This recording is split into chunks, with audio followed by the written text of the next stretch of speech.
Are you curious about how to check your region on Instagram using your PC? With the latest updates, it's easier than ever. Let's dive right into the steps. First, start by visiting your Instagram account. Open your preferred web browser and type in instagram.com. Log in with your credentials if you haven't done so already. Once you're in, you'll be taken to your main feed.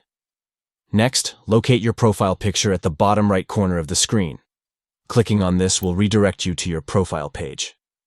It's a simple step that gets you closer to discovering your region settings.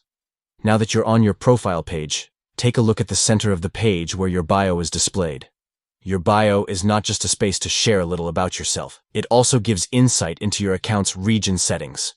Instagram automatically detects your region based on your account information and the device you're using.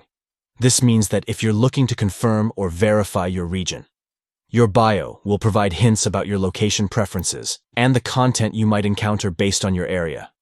And that's it. These quick and straightforward steps will help you check your region on Instagram from your PC. Remember, knowing your region can enhance your overall experience on the platform, allowing for more localized content and better connections. So, next time you want to confirm your region, just follow these easy steps. Happy Instagramming!